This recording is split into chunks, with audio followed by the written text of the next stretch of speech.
دنیا کے اندر ہر انسان پریشان ہے، کوئی کسی پریشانی میں مبتلا ہے، کوئی کسی پریشانی میں مبتلا ہے۔ اتنے پریشان ہیں لوگ کہ وہ اپنی جان تک کو جو ہے نا وہ خودکشی تک کر لیتے ہیں، ڈپریشن کے شکار مر جاتے ہیں، مریض بن جاتے ہیں۔ کتنے کیسز رپورٹ کیے جا رہے ہیں۔ وہ جان سے چلے جائیں گے، خودکشی تک کر لیں گے، لیکن وہ اعمال کی طرف نہیں آئیں گے۔ قرآن اور حدیث کے اندر جو اعمال، مسنون اعمال جو موجود ہیں، ان کی طرف نہیں آئیں گے۔ حالانکہ قرآن اور حدیث کے اندر صرف دنیا کا نہیں، اخروی بھی ہمیشہ ہمیشہ کا سکون اس کے اندر ہے، اس کی طرف لوگ نہیں آ رہے۔ تو بزرگان دین نے مختلف اوقات میں اپنے مریدین کو ایک خاص مجرب وظائف بتائے، ان پر ان کی اپنی زندگی کا جو ہے نا وہ عمل ہوتا ہے، نچوڑ ہوتا ہے، تجربہ ہوتا ہے، اور پھر مریدین کرتے ہیں تو وہ بھی صاف ظاہر ہے تجربہ ہے، نچوڑ ہے ان کی زندگی کا بھی۔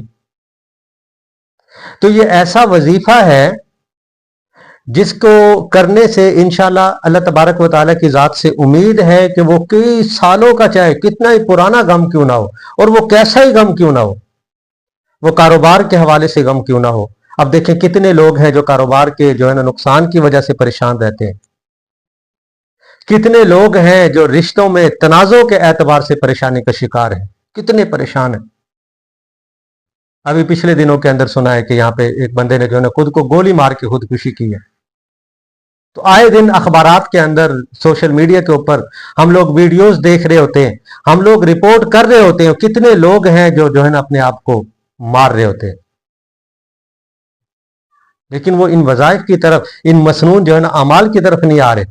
حالانکہ ان کی طرف آنے سے ان کی زندگی کا ہی نہ صرف سکون ہے، بلکہ اخروی آخرت کی زندگی کا بھی ہمیشہ ہمیشہ کا سکون اس کے ہے۔ کاروبار کے حوالے سے پریشانی ہو، رشتوں میں تنازع کے اعتبار سے پریشانی ہو، کتنے جو ہے نا لوگ ہیں جو آپس میں خانہ جنگی بنی ہوئی ہے۔ یہ کوئی مشرکین مکہ کے ساتھ تھوڑی نہ خاص تھی، جنگ بیاس 120 سال تک صرف اونٹ، پہلے جانوروں کو پانی کیوں پلایا کنویں سے، اس بات پہ شروع ہوئی۔ آج بھی لوگ جو ہے نا چھوٹی چھوٹی باتوں کے اوپر ایک رشتوں کو جو ہے نا وہ ختم کر رہے ہیں اور پریشانی کا شکار ہے، ایون کہ اپنی جان تک کا جو ہے نا وہ خودکشی تک کر رہے ہیں۔ وہ کاروبار کے حوالے سے پریشانی ہو، رشتوں میں یا رشتہ نہ ملنے کی وجہ سے، اولاد جو ہے کتنے لوگ ہیں جن کی اولاد جو ہے نا وہ بے جوڑ کا رشتہ نہیں مل رہا، اس کی وجہ سے وہ پریشان ہیں، بیٹھے ہوئے ہیں۔ کتنے لوگ ہیں جو بیماریوں کی وجہ سے پریشان ہیں، ایسی ایسی بیماریاں اس زمانے کے اندر جنم لے چکی ہیں کہ پہلے زمانے میں اس کا تصور ہی نہیں تھا۔ تو ان ساری بیماریوں کا علاج، انسان کی ساری پریشانیوں، چاہے وہ کئی سالوں کی پریشانی کیوں نہ ہو، آئے اس وظیفے کو کر کے تو دیکھیں۔ چند منٹ کا وظیفہ ہے، بہت زیادہ لمبا بھی نہیں ہے۔ حضرت مولانا شاہ عبد الغنی بھولپوری رحمۃ اللہ علیہ نے اپنے مریدین کو خاص طور پہ بتایا تھا یہ کہ انسان عشاء کی نماز کے بعد خوش و خضوع کے ساتھ وضو کر کے، عشاء کی نماز کے بعد ہو یا کسی بھی وقت میں ہو، نفل 2 پڑھنے ہیں، خوش و خضوع کے ساتھ وضو کرے، پھر 2 رکعت پڑھے انتہائی اخلاص کے ساتھ، جتنا اس سے ممکن ہو سکتا ہو اتنے اخلاص کے ساتھ جو ہے نا وہ 2 نفل پڑھے۔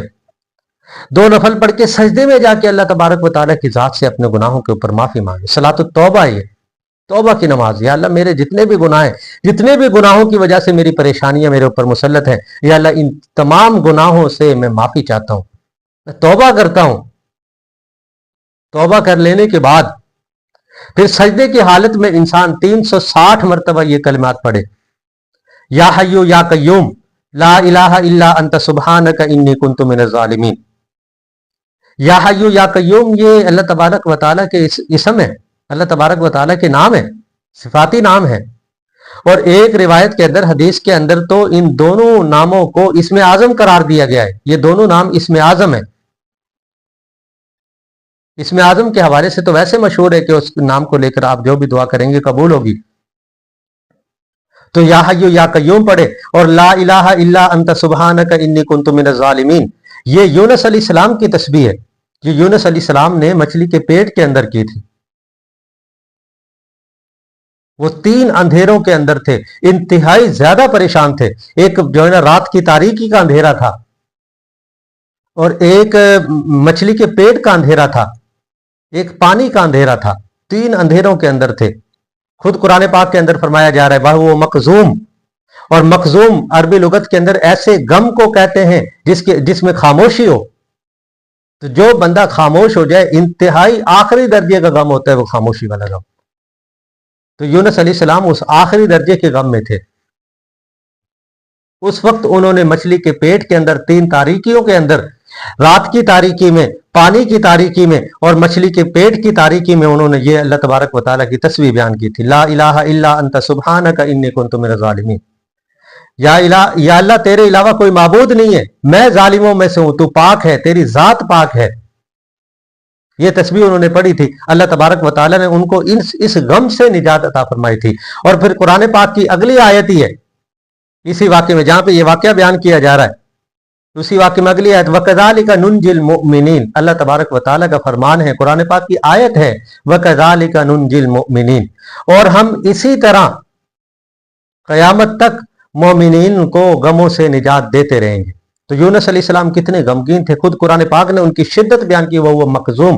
اور میں نے پہلے عرض کر دیا، مخزوم ایسے غم کو کہتے ہیں جس میں انسان کے اوپر خاموشی طاری ہو جائے، ایسا کرب، ایسا درد جس میں خاموشی طاری ہو جائے.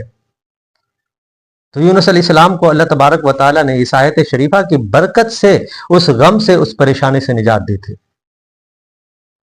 تو آئیں ہم بھی اس وظیفے کو جو ہے نا وہ کریں. چند دن کے کرنے سے کتنی دیر لگے گی؟ یا حیو یا قیوم لا الہ الا انت سبحانک انی کنت من الظالمین 360 مرتبہ پڑھنا ہے سجدے کی حالت میں، سجدے میں جا کے اپنے گناہوں کے اوپر معافی مانگ کر پھر اللہ تبارک و تعالیٰ کی ذات کے ان 2 ناموں کو اسم اعظم حدیث کے اندر میں نے پہلے عرض کر دیا، قرار دیا گیا ان کو. اور پھر یونس علیہ السلام کی جو ہے ایک تسبیح ہے جو اللہ تبارک و تعالیٰ نے ان کے ذہن کے اندر القاء کی تھی. پیغمبر وقت کا تقاضا ہے، پیغمبر کا تقاضا ہے. حضرت یونس علیہ السلام جلیل القدر پیغمبر ہیں جو وہ مچھلی کے پیٹ کے اندر چلے گئے تھے. تو اس وقت انہوں نے اس تسبیح کو پڑھا تھا. اس تسبیح کو پڑھنے کی برکت سے اللہ تبارک و تعالیٰ نے ان کو اس غم سے نجات عطا فرمائی تھی.